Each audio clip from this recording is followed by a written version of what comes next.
Hello, everyone. I'm currently in a difficult situation, and I'm unsure if I'm making the right decisions. By the way, this is my first post here, so please forgive me if I miss any details. Feel free to ask for more information. Let me share my current situation. I'm a 25-year-old male, and I've been in a relationship with my wife, who is 27 years old, for 8.5 years. Last August, during our trip to the USA, I proposed to her. We legally got married 10 weeks ago, had a church ceremony 5 weeks ago, and went on our honeymoon 2 weeks after that. During our honeymoon, I noticed something unusual for the first time. She was constantly texting on her phone and tried to hide it or turn off the display whenever I glanced at it to see who she was talking to. When I asked, she claimed she was texting her friends or her sister. This made me suspicious, and in the beginning of the second week, I decided to check her phone while she was asleep. It was the first time I had ever felt the need to do this because I had always trusted her. To my shock, I discovered that the woman I believed loved me, the one I had married just a month prior, was cheating on me with someone else, a 39-year-old man. He works as a cook where she is employed, so they see each other daily during the week. We still had to stay together for the rest of the week and our flight home during our honeymoon, so I didn't confront her about it at that time because I didn't want to have a fight while on our honeymoon. I have no idea how I managed to hold it in. After further investigation when we returned home, I found out that their relationship had begun at the end of November last year, which was after our engagement but well before our wedding. I don't understand why she didn't mention this to me earlier when we had plenty of time to cancel our wedding. Somehow, I didn't catch on until it was too late. I haven't talked to my wife about this yet, so she doesn't know that I'm aware of her affair. However, I think she might suspect that I'm suspicious of something. We still have tasks left, like selecting our wedding photos for the album and writing thank you letters for the gifts we received, which is why I haven't brought up this issue until now. But I'm feeling really tormented inside, and I need to address this situation. I'm currently looking into whether I can legally remove her from our house. We rented it together, and both our names are on the contract, and whether our wedding can be annulled or if I need to go through a divorce process. Here's an important detail. The other guy is separated from his wife and has 2 teenage children. He's not getting a divorce right now because they have some outstanding loans to repay. Additionally, they frequently express their love for each other and a desire to be together fully, but they can't do so at the moment. From what I know, their plan involves my wife having children with me, since the other guy already has some, and then, when he's ready, either divorced or otherwise, they will pursue a relationship together. My dilemma is that I feel guilty for contemplating divorce less than 2 months after our wedding, especially after the big celebration and all the gifts we received. However, I can't continue living like this. I'm not sure what I'm expecting from you all, maybe just confirmation that I'm making the right choice by leaving her and seeking a divorce. Thank you for any advice or insights you can provide. Best regards. Update. I'm planning to speak with our office lawyer today to see if they have any information on this matter. If they don't, I'll contact a specific lawyer to get some advice on how to proceed. Regarding our financial situation, neither of us is wealthy. We're both doing okay. If she worked full-time like I do, she currently works 75% due to her employer's restrictions, she would actually earn more than me. My parents, on the other hand, are reasonably well off, but not excessively so. I guess you could say they're upper middle class. However, everything I owned before our marriage remains mine, and everything she owned before our marriage remains hers. Anything acquired or purchased after our marriage will be divided. She also won't inherit anything from my parents because it's my right to receive it, and this was the case before we got married. Update 1. I've discussed the matter with the lawyer in our office who doesn't have much knowledge about it. They provided me with contact information for someone who should be able to assist me. I'm planning to call them today or tomorrow and arrange a meeting as soon as possible. I'll keep you all updated on how things progress. Thanks to everyone for your support in the meantime. Update 2. I've spoken with the lawyer and she needs to research whether having another relationship is sufficient grounds for annulling the marriage. In all her years of handling divorces, it's the first time someone has contacted her so soon after getting married, and she expressed her sympathy for my situation. However, she's looking into it and will inform me of the available options in a few days. I'll keep you posted once she gets back to me. Update 3. I have up to 6 months from the marriage to initiate an annulment, so I have some time to talk to the priest and explore the possibility of annulling the wedding in the church. I plan to focus on my upcoming school exams over the next 2 weeks and then discuss this matter with my wife calmly. The challenge is figuring out how to start this conversation with her without making it sound harsh, like, "Hey, I know you're cheating on me." Update 4. I've had a discussion with our priest, and it turns out he can also initiate an annulment process. However, he suggested that I first talk to my wife about it, without immediately jumping to divorce. He wants her to decide whether she wants to stay with me or not. I'm unsure about giving her that choice because I'm not sure I can ever trust her again. The tricky part is figuring out how to begin this conversation with her. I know there's no perfect moment, but perhaps you can provide some advice. What should I say? What should I avoid saying? The priest advised me not to focus on her faults, but instead express how my feelings are hurt and how our marriage feels strained. I shouldn't bring up forgiveness, but should offer my help. I should provide enough information so she understands that I'm aware of her cheating, but I shouldn't reveal too much. It's probably better to consult my lawyer first to understand the next steps and discuss the house we're renting together. The contract has both our names, and only then have the conversation with my wife. Hello everyone, a lot has transpired since my last post. Previously, I inquired about whether I should address the issue or proceed with divorce or annulment. I provided updates regarding my conversations with a lawyer, who informed me that I could request an annulment within 6 months of marriage. However, since cheating isn't explicitly mentioned in the law as grounds for annulment, she couldn't guarantee a 100% success rate for annulment. So, in the worst-case scenario, I'll proceed with a divorce. I also consulted our priest, and from the church's perspective, I can request an annulment at any time, provided I can prove that the cheating occurred before, during, and after the marriage. Fortunately, I have all the necessary evidence to establish this. When I confided in my friends, they unanimously recommended that I ask her to leave my home immediately. Consequently, after gathering all the requisite information, I confronted my wife about this matter 3 weeks ago. Our conversation was filled with tears, some raised voices, although I managed to remain composed, and we discussed a multitude of issues in the subsequent days. We even spent a weekend away together to address everything privately. In summary, she doesn't have a clear reason for why she cheated on me. It just happened. She didn't bring it up earlier because she feared my reaction, thinking I might get angry, leave her alone, and go away, which raises the question of what she expected to happen when I found out after we got married. She assured me that she still loves me. So I asked her to figure out what she truly wants and what she's willing to do to salvage our marriage.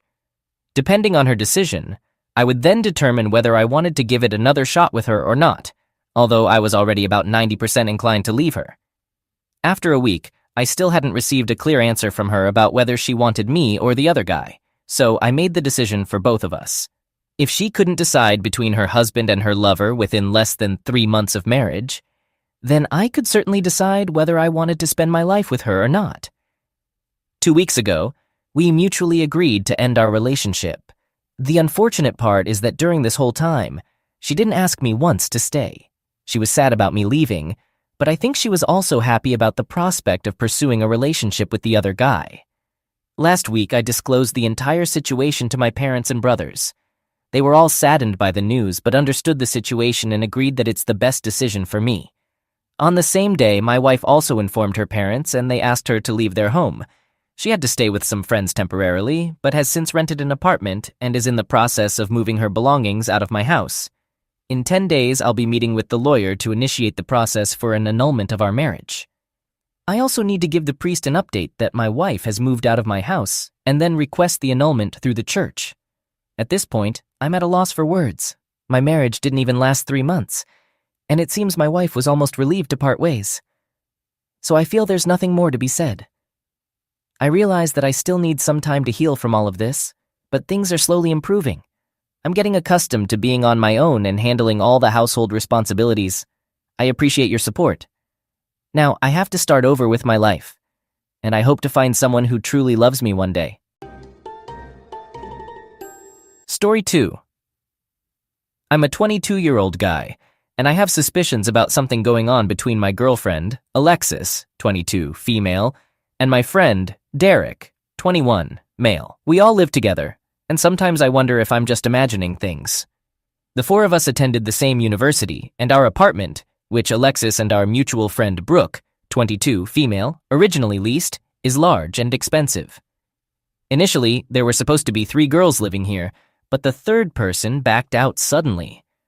Although they planned to move to a cheaper place, they had invested a lot in this apartment and didn't want to leave. When my lease ended 6 months ago, I suggested moving in to split the rent and utilities 3 ways, as I was already staying over frequently. Both girls were thrilled with the idea. Shortly before I moved in, Brooke started dating my best friend Derek, which seemed great because it meant both couples could hang out with their significant others and best friends all together. Derek began staying over more often, and when his parents recently sold their house and left town, he temporarily moved in with us. We haven't pressured him to find a new place because sharing expenses among 4 people is financially beneficial for all of us. However, it's important to note that only Alexis and Brooke are on the lease. Surprisingly, the apartment owner doesn't mind our living situation as long as the rent is paid because we're quiet. However, there have been 3 incidents that have raised suspicions for me. I want to clarify that I wouldn't make an accusation like this if it weren't for these incidents. Alexis is a sweet and shy girl, and Derek has been like a brother to me. They don't appear flirtatious, but as I mentioned earlier, all 4 of us are very close friends and spend a lot of time together. Brooke and I have early classes, so we leave by 8 a.m. Derek and Alexis have afternoon classes, so it's not unusual for them to leave together, although they usually take separate cars. One day, I decided to wait for Alexis outside her class to surprise her with lunch. I watched everyone coming out of the class, but Alexis wasn't among them. I texted her to ask where she was, and she replied, "Just go to the class.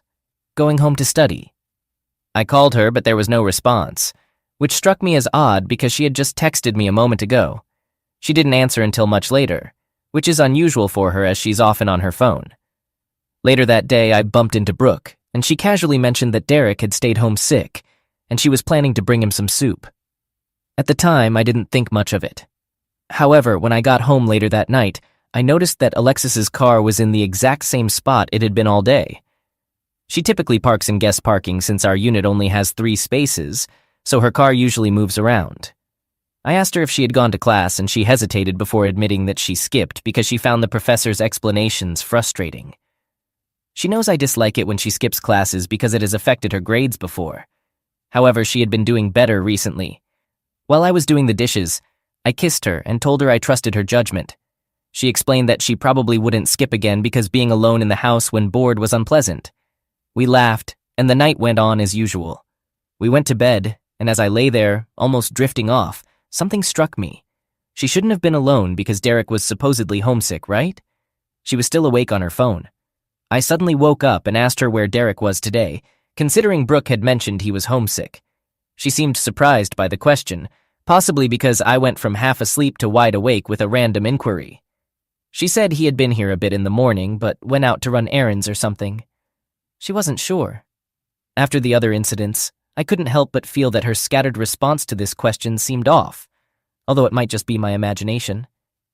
The second incident occurred when I went to throw some things in the kitchen garbage and noticed a rubber wrapper of the exact same brand that Alexis and I use. It wasn't very visible, tucked behind a cereal box, but its distinctive color caught my eye. It was torn. Derek always uses a different brand. It was unusual because we typically keep the wrappers in our own room's garbage cans, so they don't end up in the kitchen. Additionally, due to exams and stress, Alexis and I hadn't been intimate in a few days. I didn't go searching for a used protection or anything. I just returned to the room to check if some of our supplies were missing. It was hard to tell because we buy in bulk. My initial thought was that Brooke and Derek might have run out and taken from our stock without asking, which upset me. Later that night, I brought up the rubber wrapper to Alexis, and she seemed surprised. When I mentioned my theory, she became unusually agitated. She's usually very calm, but went on a rant about their invasion of our privacy. I suggested talking to them about it, but she immediately shot down the idea and made me promise not to bring it up unless they did it again. It struck me as strange because we're generally open about sexual topics, but living together might have made Alexis uncomfortable discussing it. She comes from a conservative small town and isn't as open about these things as we are. Derek and I get along with the guys in the neighboring apartment, who are also graduates of our university. We don't hang out, but we have a friendly relationship where we exchange small talk about sports or chat in the hallway. It's comfortable enough that we can ask each other to keep it down without it being awkward. This brings us to the third incident that occurred last Monday. I was alone at the apartment when I bumped into one of the guys from next door.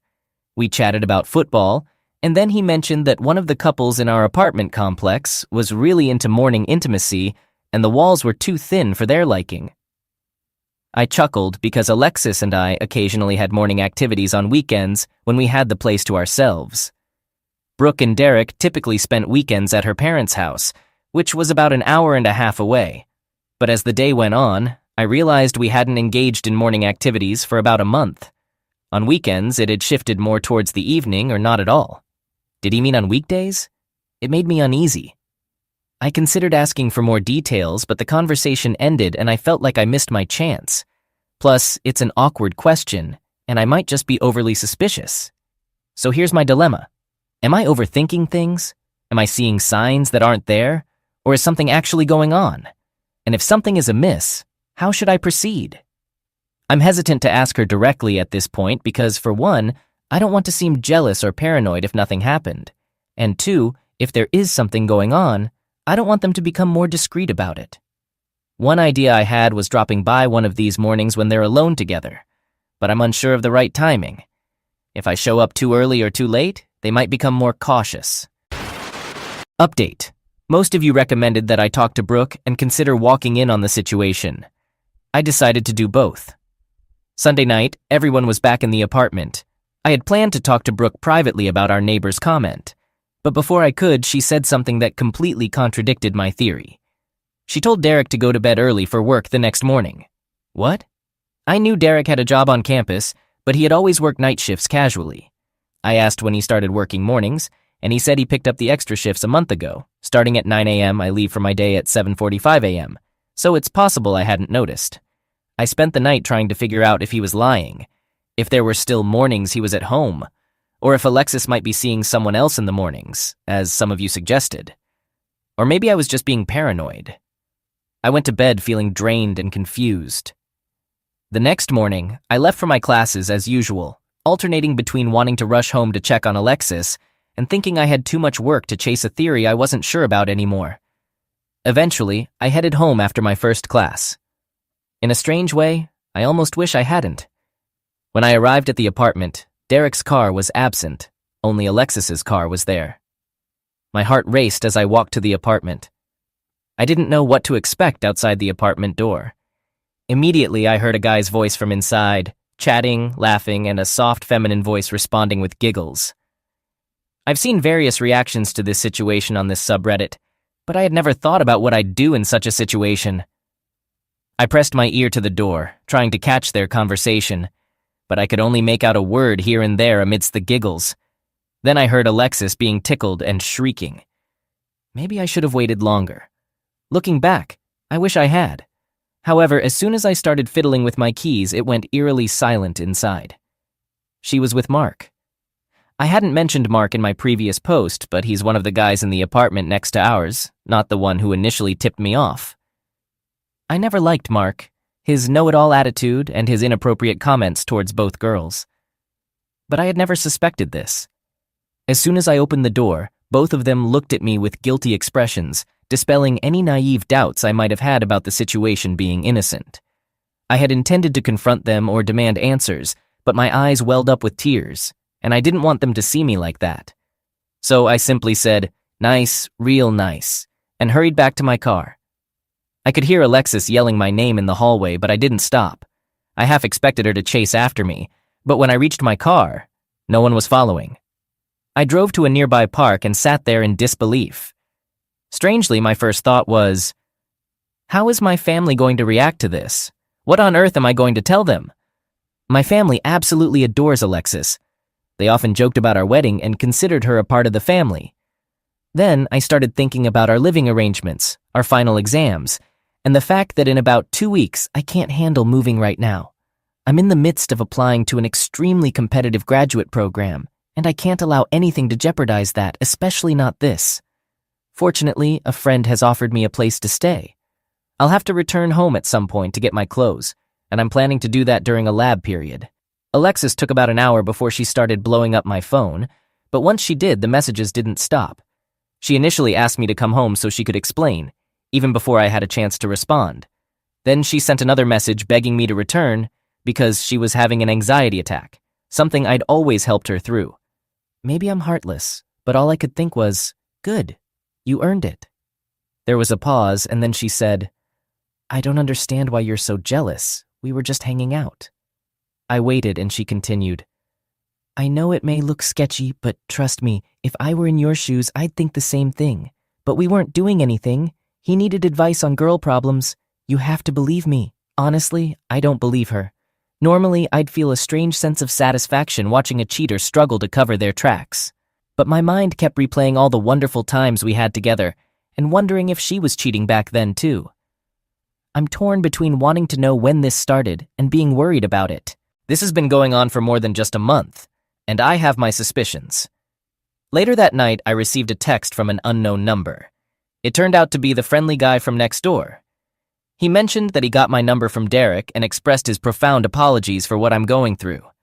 He admitted he should have told me sooner but wasn't entirely certain.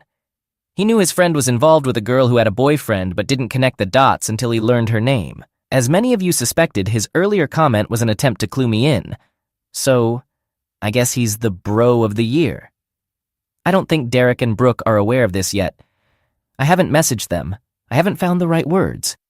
I know this is going to turn our living situation and friendships upside down. I suppose I should message them before Alexis spins a different narrative.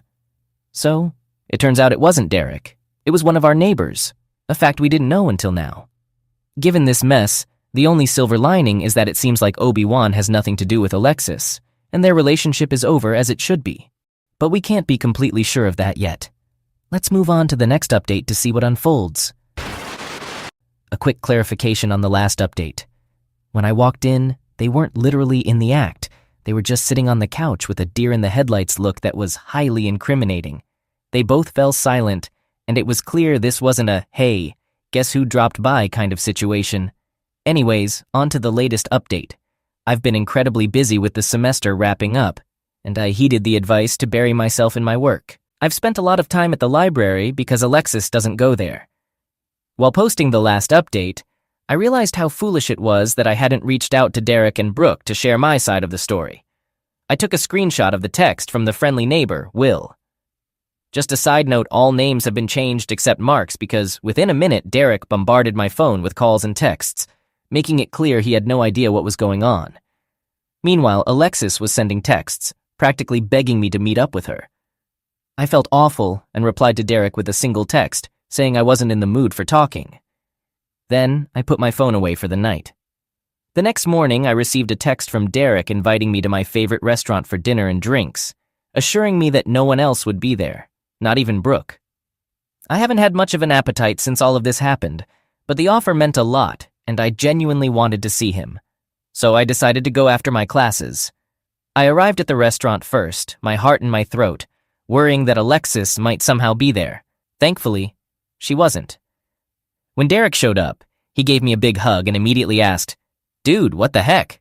Now, things get a bit crazy and dramatic. Many of you suggested that Brooke might side with Alexis or had been covering for her the entire time. I wasn't so sure because even though she's closer to Alexis, she and I have been friends for a bit longer. According to Derek, as soon as he told Brooke, she was absolutely furious. In his words, I sort of wanted to give Alexis a piece of my mind, but Brooke handled that and then some. You might remember I mentioned that Alexis came from a conservative small town. Her parents had no clue we were living together, and she always stressed that they shouldn't find out, as they might cut off her financial support. Her parents liked me enough to be polite, but they were constantly concerned that our relationship might distract her from school or lead to an unplanned pregnancy. Derek explained that Brooke demanded Alexis pack her things and find a new place, or else she'd spill the beans to her parents. Derek mentioned that later that night, he heard Alexis crying in the living room while hanging a sweater I had left behind. She was wailing about her life being over when Brooke emerged from her bedroom and said, "Well, maybe you shouldn't have left Mark then." It's kind of funny to imagine that moment. Brooke has always been a no-nonsense girl with a hot temper, but I certainly didn't expect her to react this way. It was incredibly touching that she took cheating so seriously during that dinner. All my worries about losing my friends were completely washed away, and I managed to eat a few pieces of sushi. When we left dinner, Derek offered to let me know when Alexis was gone so I could move back in. I declined his offer for a few reasons. Firstly, even if she does move out, everything in that apartment reminds me of her, from Derek and Brooke to Alexis and Mark, and I don't really want to sleep in it. Secondly, in my current emotional state, I don't want to feel like a third wheel with a happy couple, even though I'm sure they'd be understanding. He understood my points but told me to inform him if I changed my mind. It seems like Brooke and Alexis's friendship is pretty much over. This week has been quite uneventful, but I've had to avoid Alexis. Fortunately, I'm in an undergraduate program with only 60 students. I asked 2 friends to keep an eye out for her after sharing the story and started showing up to class at the last minute. To my knowledge, she only waited outside one of my classes. I received a text saying she had been spotted in front of that classroom, and it mentioned, "Waterworks are in progress. Proceed with caution." I ended up skipping that class because I wasn't sure if she would leave, and I really didn't want to risk an uncomfortable encounter. Later that night, she sent me a lengthy Facebook message explaining everything from the beginning, and it made me feel sick reading it. I thought about not reading it, but once I opened it, I couldn't stop. She mentioned that he had been flirty with her in the halls, and she tried to be friendly in return, but it might have seemed like flirting because he kissed her mid-sentence. At one point, she expressed guilt for inadvertently leading him on, which made it difficult for her to reject his advances. She mentioned that it had happened only 3 times, and she hated it. She stated she was going to end it. During the conversation I walked in on, she expressed understanding if I needed time and space, and she said she would do anything to make it right. She offered to treat me like a king, assuring me I'd never have to cook, clean, or do my laundry again. She wanted full access to her phone and passwords, even suggesting we install Life 360, an app to track her location through her phone. She wanted me to cut off all contact with Mark and her male friends, just to be safe, I suppose. She offered makeup Zex whenever I wanted. Does that sound like a healthy relationship to you? I didn't respond. Part of me wanted to keep her on Facebook and watch the drama unfold. She was posting dramatic statuses and song lyrics about mistakes, forgiveness, and some related to our song. But I know myself too well. I don't want to compulsively check her page and sift through old photos, so I blocked her. A few hours later, Derek texted me, saying she was crying and screaming because I blocked her. In happier news, the family I'm staying with is fantastic. I felt a bit guilty about taking up their space and using their electricity, so I offered to pay rent and contribute to some bills. Even though I'm unemployed, my family provides me with a decent allowance for rent and food. However, they declined the offer and said the first month is free. "If I need more time here, we'll discuss it," they said with a wink. A friend told me they've hosted his and his sister's troubled friends before, so it's not a big deal to them. I'm incredibly grateful. Regarding the helpful neighbor, I called him to express my gratitude. He mentioned that Mark has been unusually quiet these past few days and informed another guy that he had been dumped. Whatever. I don't want to think about it. I sent Brooke a message thanking her for kicking Alexis out, and she said she'd do it regardless of whether or not I moved back in. She's going to give me a heads up on when Alexis is gone so I can get the rest of my things. In the meantime, I'm spending a lot of time studying, applying to grad school, and hanging out with the guy I'm living with. I'm going to wait until after finals to tell my parents about the situation, because my mom asks a million questions about everything, and I'm not in the mood to answer them. Once finals were over, everything hit me like a ton of bricks. I went through my social media and removed all the pictures with her, threw out items that reminded me of her, and even removed our songs from my playlist. We'd been inseparable since we met, so this was over 2 years of memories. To put it shortly, it was really tough, but I had this urge to get it all done quickly. Then, a particular Redditor messaged me, expressing concern that Alexis might be struggling with dangerous thoughts now that she's lost everything: her closest friends, her boyfriend, and her apartment. I know it might sound dramatic, but that message stuck in my mind. What Alexis did was absolutely terrible, but I thought a final conversation might give me better closure and maybe help her understand that it's truly over and encourage her to move on. So I messaged Alexis, saying that if she wanted to talk, we could meet up somewhere, but there was no way we could be together after what happened, so please don't ask. Surprisingly, she responded almost immediately, asking when and where. We agreed to meet at an off-campus coffee place. When I got there, she was already at the table and tried to hug me, but I waved her away. I felt terrible, but I wanted to get this conversation over with. She asked how I'd been and how finals went, but I interrupted and asked her if she had been unhappy in our relationship. Her eyes widened, and she repeatedly said, "No, no, no," before falling silent. So I asked her why she did what she did if she wasn't unhappy.